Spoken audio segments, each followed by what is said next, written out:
In the dimness of a church lit only by candles, the guests whispered amid malicious smiles. The bride's dress, plain and modest, clashed against the dazzling gowns of the bridesmaids and the expensive suits of the groomsmen. She, of humble origin, carried in her gaze a mixture of anxiety and sorrow.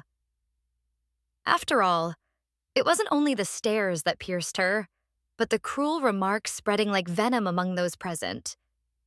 They called her a gold digger, a pauper, an intruder who dared to walk to the altar with someone far above her class. Some laughed under their breath. Others made a point of showing open disdain, their eyes sharp as blades. The groom, seemingly ashamed, did not dare defend her. And every second seemed to prolong her humiliation. But what no one in that ceremony could possibly imagine was that this bride carried a secret capable of turning the world upside down. A secret worth nearly $1 billion, one that would not only reveal the true face of the hypocrites around her, but also forever change the destiny of that marriage. And on that night, before them all, the mask of poverty would fall, and with it the reputation of every single one who dared to mock the bride. The first sounds that echoed were the rustling of lace and the faint clinking of jewelry. The church, packed with well-dressed people and ill intentions, smelled of expensive flowers and perfume that burned the throat. The bride appeared at the threshold like a restrained flash of light. A simple dress, straight lines, fabric that carried no brand. For a moment, the semblance almost resembled respect. Then the mouths resumed their craft, cutting whispers, stifled laughter, eyes that assessed her like auctioneers.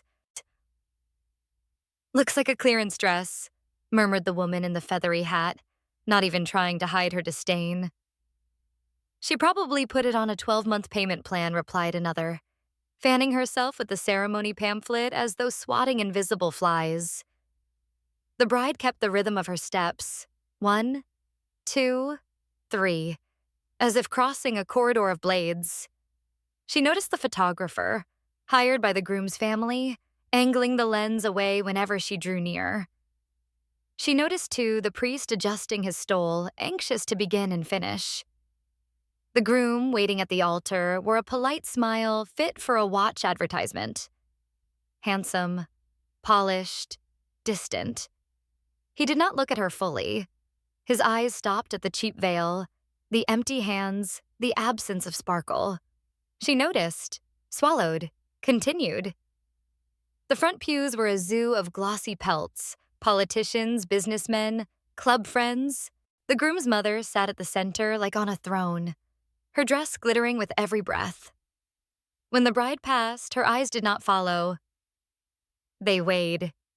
The father, chin resting on his fist, pretended to study the church's columns, but watched her through the polished glass of the altar. Two groomsmen traded jokes at a volume designed to leak. "Let's hope she knows which side the bread plate goes on. If not, the waiter will teach her." With patience and gloves. Every detail had been designed to fit her into a small frame. The tiny bouquet, the lack of grand music at her entrance, the absence of a carpet. The groom's family had called it elegant restraint. The bride called it something else, a test. A test of character, of loyalty, of who would stand by her when there was no applause and no photographs. Beneath the lining of her dress, an invisible pocket brushed against her skin like a reminder. There, folded with care, slept the first lightning bolt of a storm. The priest cleared his throat, and the ceremony began as all ceremonies do. Invocations, readings, promises, spoken in the tone of a manual. At each pause, however, the whispers returned, slithering along the columns. The bride thought of her grandmother, of the veined hand that once held hers and said, "Child, light does not need to shout to exist. Let the shadow make the noise. Clarity arrives afterward." She smiled faintly, almost imperceptibly. The groom noticed the smile and misunderstood it, as always. He leaned forward slightly, a courtesy fit for a shop window. "Does anyone here have a reason why this marriage should not proceed?" asked the priest, fulfilling the rite. The air changed weight. The bride felt it, like water shifting beneath a boat. No one spoke, but the pause lasted long enough to feel like an answer. The groom's mother adjusted a bracelet, making it sing against the metal. The father wiped the corner of his mouth with a handkerchief. A groomsman coughed. Silence accepted a mission as consent and moved on. She repeated the words tradition demanded, syllable by syllable, without losing her own voice. When she said "I do," she wasn't thinking of decorations or photographs. She was thinking of the night she walked home with her shoes in her hands, pocketing coins and promises. She thought of the small kitchen with peeling tiles and her grandmother's laughter cutting through the smell of reheated coffee. Above all, she thought of what no one else there suspected: the soft weight of the envelope, the dry ink of the seal, the ancient crest life had hidden until the right time. The rings arrived on a satin cushion so puffed it mocked the bride's bare hands. The groom fumbled, slipping the band onto the wrong finger. Laughter followed. The bride calmly corrected him. The priest forced a smile. In the end, the music that hadn't played before surfaced now, too discreet to change the mood of the crowd. Sparse applause, cold congratulations, too much perfume. When they stepped out onto the church steps, the evening light struck the bride's face like absolution. Outside, two reporters pressed with questions that never used her name. They said the girl, the young woman, the simple bride. She answered with brief nods and a gaze that promised better stories. The groom's mother hurried the security guards. The father called someone who answered on the first vibration. The groom beside her offered his arm with an empty gesture. She accepted out of courtesy, and to measure the temperature of the iron yet to come. In the car, between the church and the reception hall, they had a few minutes of useful silence. The groom cleared his throat, rehearsing tenderness. "You looked beautiful." "Thank you," she replied, without wrapping the words in ribbons. He thought of saying sorry, for nothing specific and for everything, but chose the safe phrase.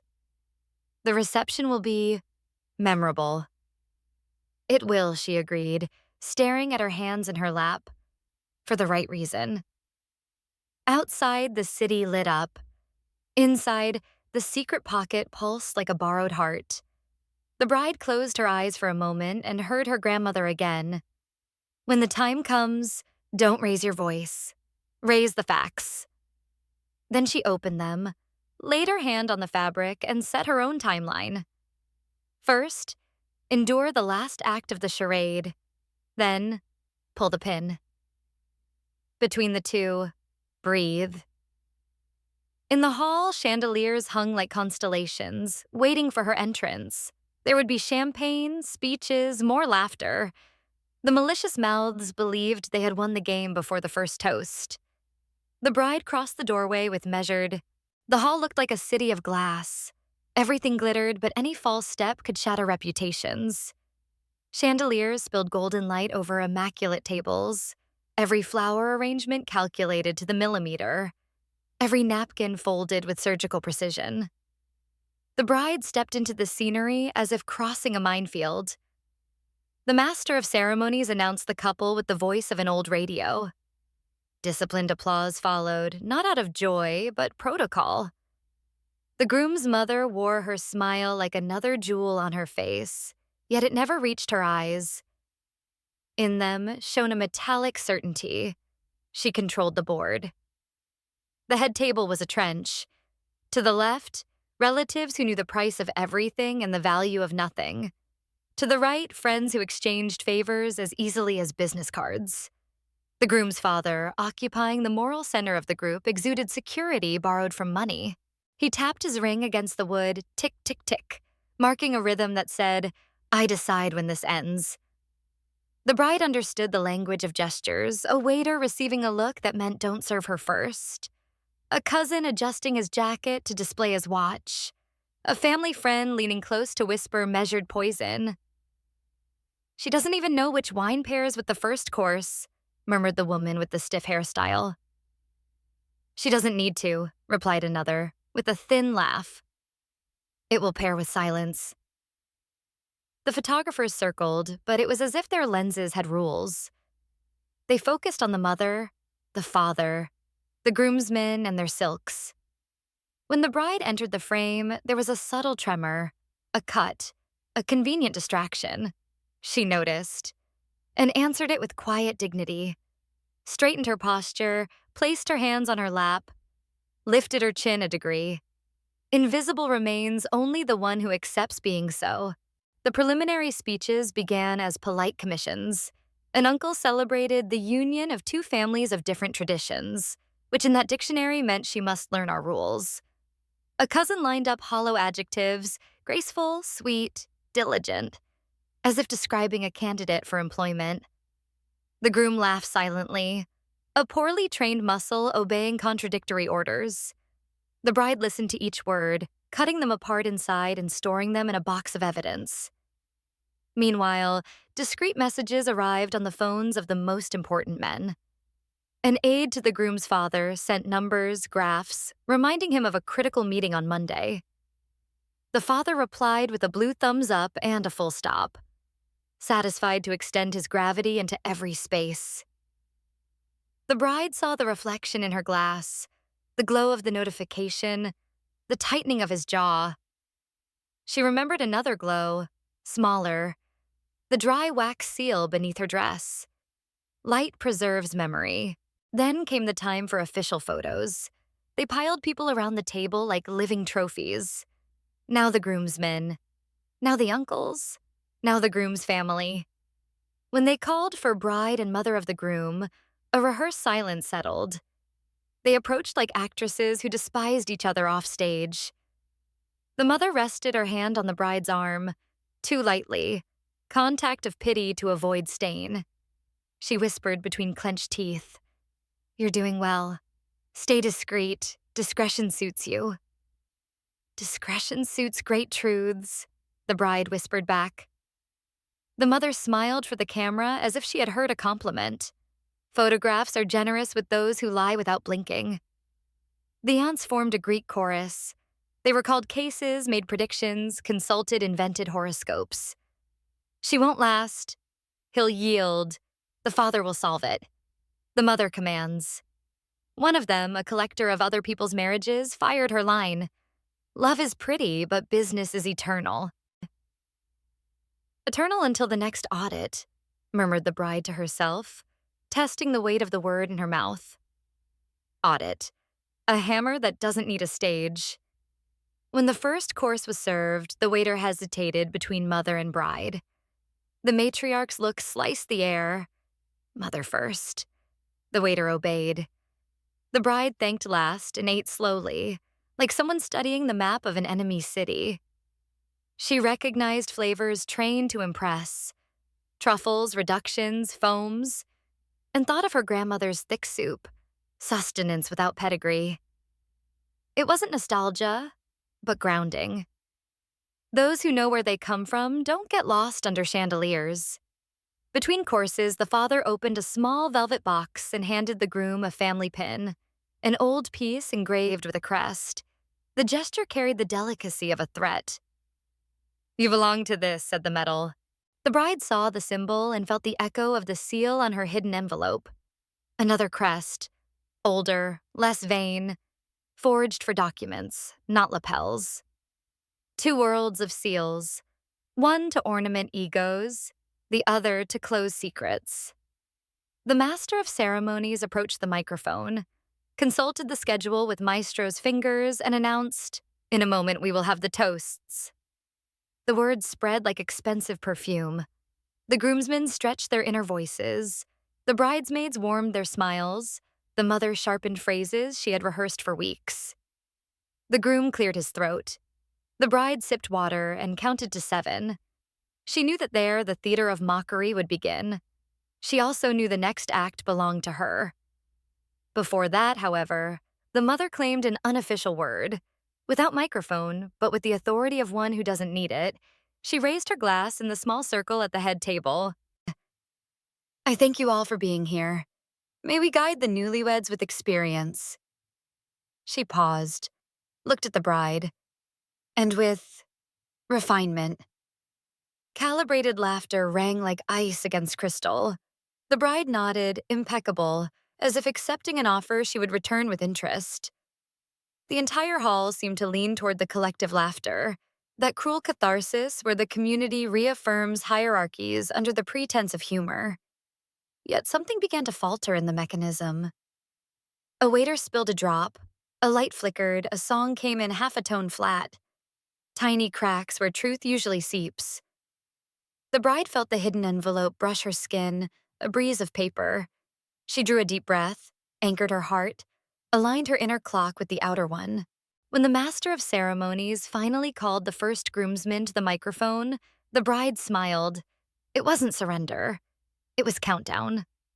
Because the toast would come, and with it the promised humiliation. Only, unlike they expected, the humiliation would have a return address, and it would be delivered by hand, with receipt. The entire hall waited, glasses raised like crystal daggers.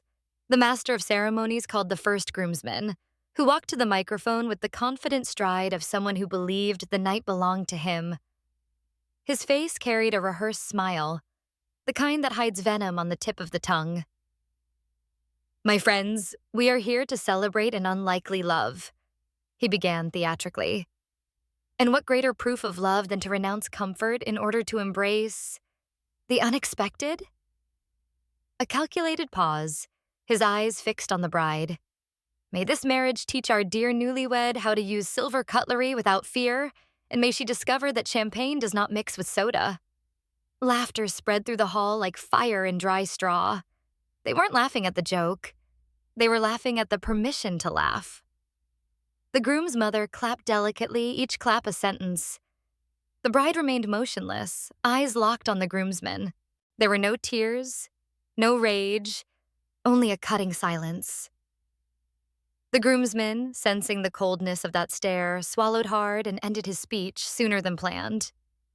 The microphone passed to the second speaker, the groom's mother. She rose like a sovereign. Her jewels jingled like small bells of war. "May my son be strong enough to endure the challenges of this new phase," she said, her voice melodious. After all, it is not easy for someone so accustomed to elegance to live with one who still needs to learn our traditions. The laughter this time was louder. The crowd knew the insult came from the queen, and therefore it was legitimate. The groom sat beside her, motionless, eyes cast to the ground. The bride, serene, allowed herself a faint smile, not in approval, but in annotation. Each word was stored in a mental drawer, labeled for future use. More speeches followed, a cousin praising the humility she would surely learn to cultivate, a friend insinuating that the marriage would be brief, until the differences became unbearable. The hall transformed into a courtroom disguised as a party, where the defendant was forced to smile while receiving her sentence. When everyone believed the bride would remain silent, she rose. Slowly, without hurry, without theatrics, she simply lifted her glass and walked to the microphone. The murmuring ceased like a candle extinguished by wind. It was not expected. It was not desired. "I thank each of you for your words," she began, voice low, clear, impossible to ignore. "Gratitude, yes, because they showed me exactly what you think." The silence grew heavier. Nervous giggles still escaped here and there, but they dwindled with every second. Tonight at this table, love was not celebrated. Contempt was. Every phrase was a stone carefully chosen to wound me. She raised her glass. "But you made one mistake. You believed I had nothing." Eyes widened. The groom's mother crossed her arms, ready to intervene. The father leaned forward, more attentive now. The groom, pale, seemed unable to breathe. "What none of you imagines," the bride continued, now with a glimmer in her eyes, "is that this simple dress hides something greater than all the diamonds in this hall. A secret locked away, waiting only for the right moment to surface." A murmur rippled through the crowd. It was as if electricity had shot through the air, charging the atmosphere with tension. You laughed at me for wearing cheap fabric. You laughed at me for not having a family name. You laughed because you believed I was here only to climb in life." She paused. Her voice grew sharper. "But the life I'm about to reveal is something none of you could ever buy." The hall trembled. The groom tried to hold her hand, but she stepped aside gracefully, not in anger, only to make it clear that this moment was not his. It was hers. The bride set down her glass, slid her hand into the lining of her dress, and felt the cold touch of the envelope. The gesture was slow, deliberate, heavy with symbolism. When she pulled it out, the murmur became a choked chorus. The beige envelope, sealed with wax and marked by an ancient crest, reflected the chandelier's light like silent gold. Guests exchanged uneasy, suspicious glances. The groom's mother forced a laugh. "Ah, what theater?" she said, but her voice lacked conviction. The bride raised the envelope. "Inside this paper lies the truth. A truth that will silence all your laughter and reveal who truly deserves to sit at this table."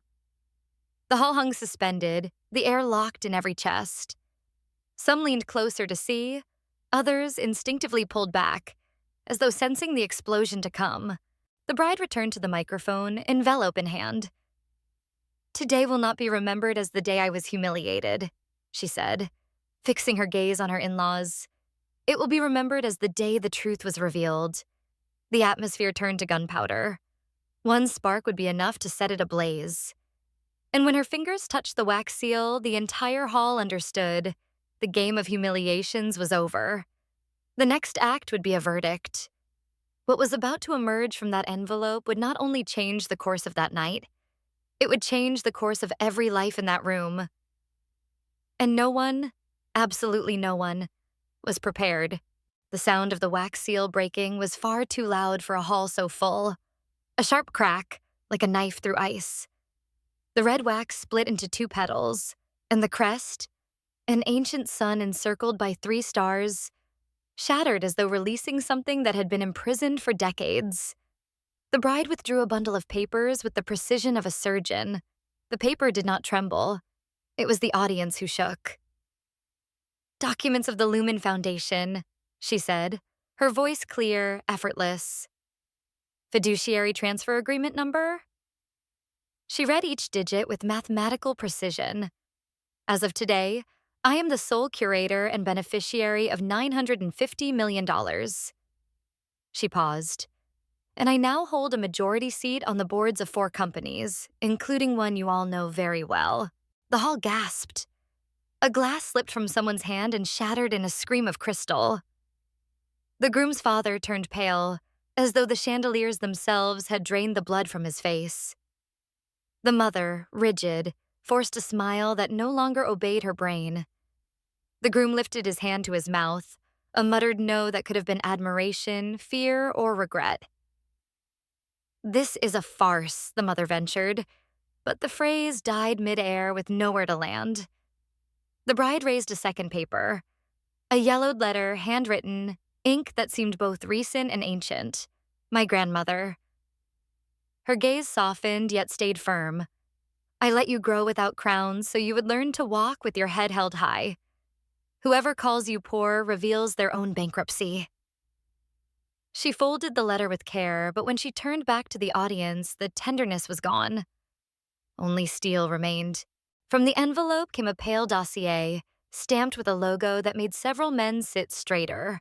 Her father-in-law's company. On the cover, a blue stamp. Preliminary audit. The Lumen Foundation is now the largest private creditor of the president's company. By clause, we have full access to contracts, accounts, subsidiaries, and operations deemed reputational risks. The bride laid her finger on 3 highlighted names. These coastal consultancies were paid for services never rendered. Same addresses, same owners. Money vanished. The groom's father tried to speak, but his throat answered only with a rasping cough. An aide rushed to him, whispering urgency and panic, showing him graphs on a phone. The man shoved it away as though the object itself might be contaminated. Murmurs rippled through the hall in waves, half disbelief, half calculation.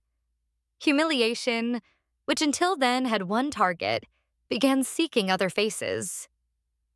"You have no right," the mother began.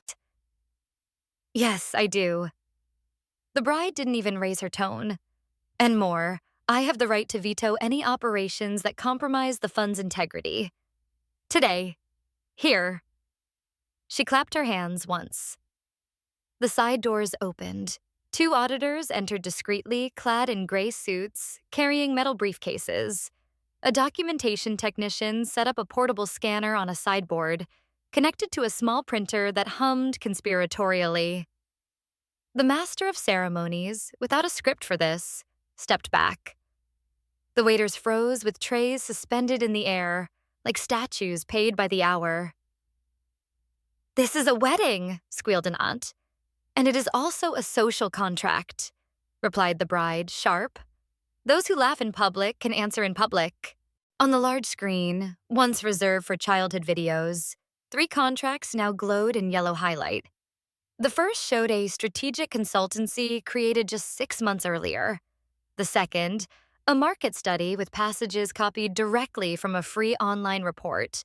The third, payments broken into parts, all converging on the same hidden beneficiary. Beneath each document appeared a caption. Same IP of issue, same empty office, same proxy signature. "These are shallow inferences," protested a board member, puffing out his chest. "These are facts," countered the auditor, without asking permission. "And the rest we can bring tomorrow, if necessary. Or tonight." The bride turned to her husband. Her voice carried pity and copper.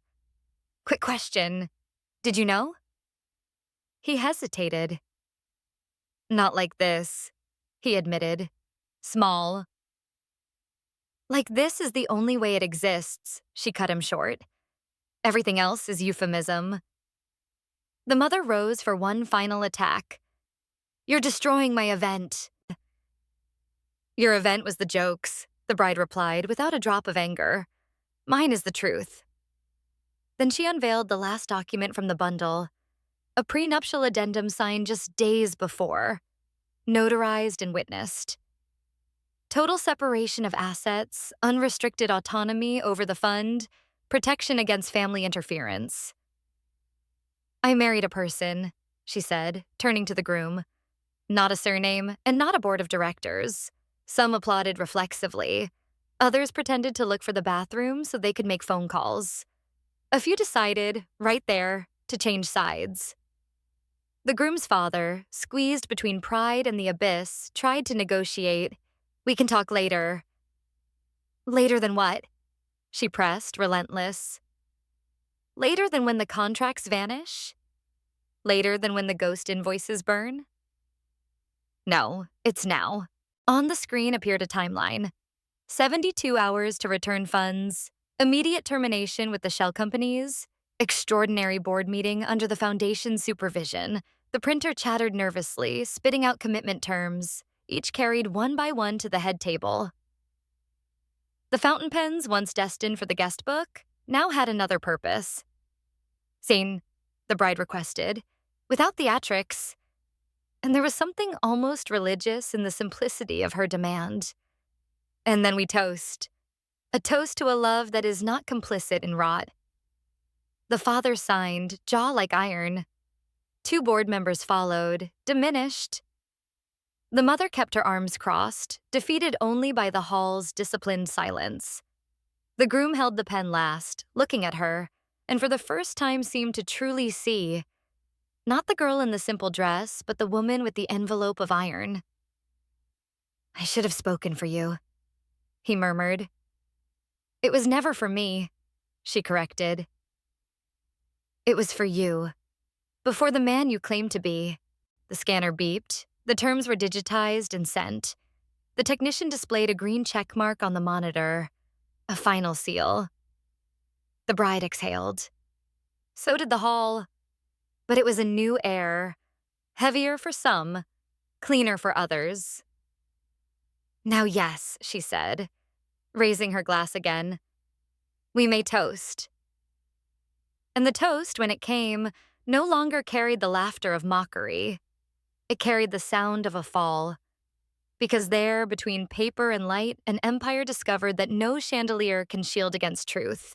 And the next step, everyone knew, would cost far more than flowers. The signatures still glistened wet when the silence in the hall changed its nature. It was no longer the complicit hush of those amused by mockery, it was the heavy silence of those who hear their own echo. The master of ceremonies attempted to resume the program with a lighthearted joke, but the words died in his throat. The music, too timid to return, remained only as the low drone of the air conditioning.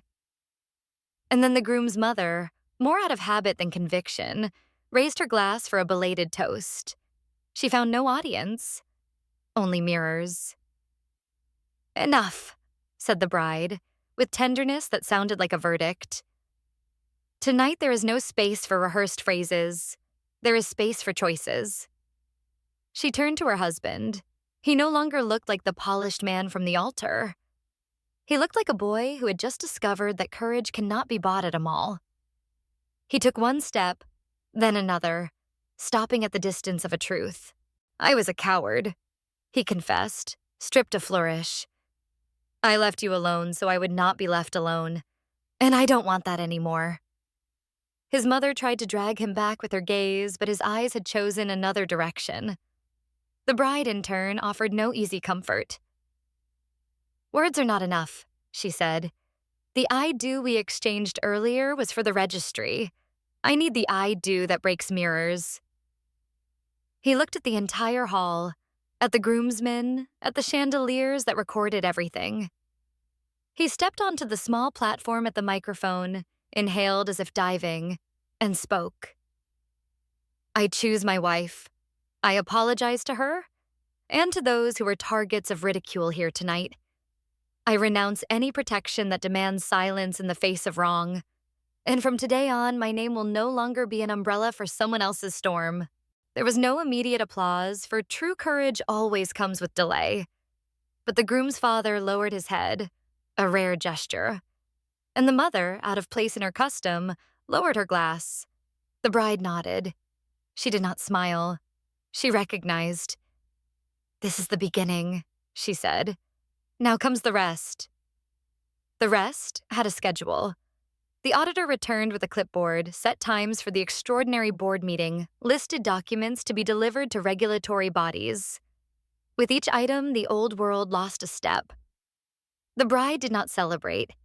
She checked, confirmed, sent. On the screen, green check marks lit up like fireflies in a swamp that had finally accepted light. Then she did something no one expected. She handed the microphone back to the master of ceremonies. Continue, she said simply. Tonight is still a celebration, not a facade, of reckoning. The band, unsettled, searched for a tune less triumphant and more honest. A subdued jazz, a piano that washed the hall without froth. The waiters began moving again, now with human steps. The photographers, once selective, found the bride in their viewfinders without trembling hands, and the bride, conscious of the new axis, walked to her mother-in-law. You said refinement suits me, she said without venom. For me, refinement means removing impurities. Today we removed some. Others will require fire. The woman inhaled as if swallowing the sea. You've won. No. The bride discreetly pointed to her husband, to the audit team, to the employees now receiving clear and fair instructions. What won is what remains when the varnish is stripped away. In the corner, an aunt almost allowed herself to apologize. It didn't come. Instead came a new caution in the way she guarded her tongue. Sometimes that is the most a heart trained in scorn can manage on the first night.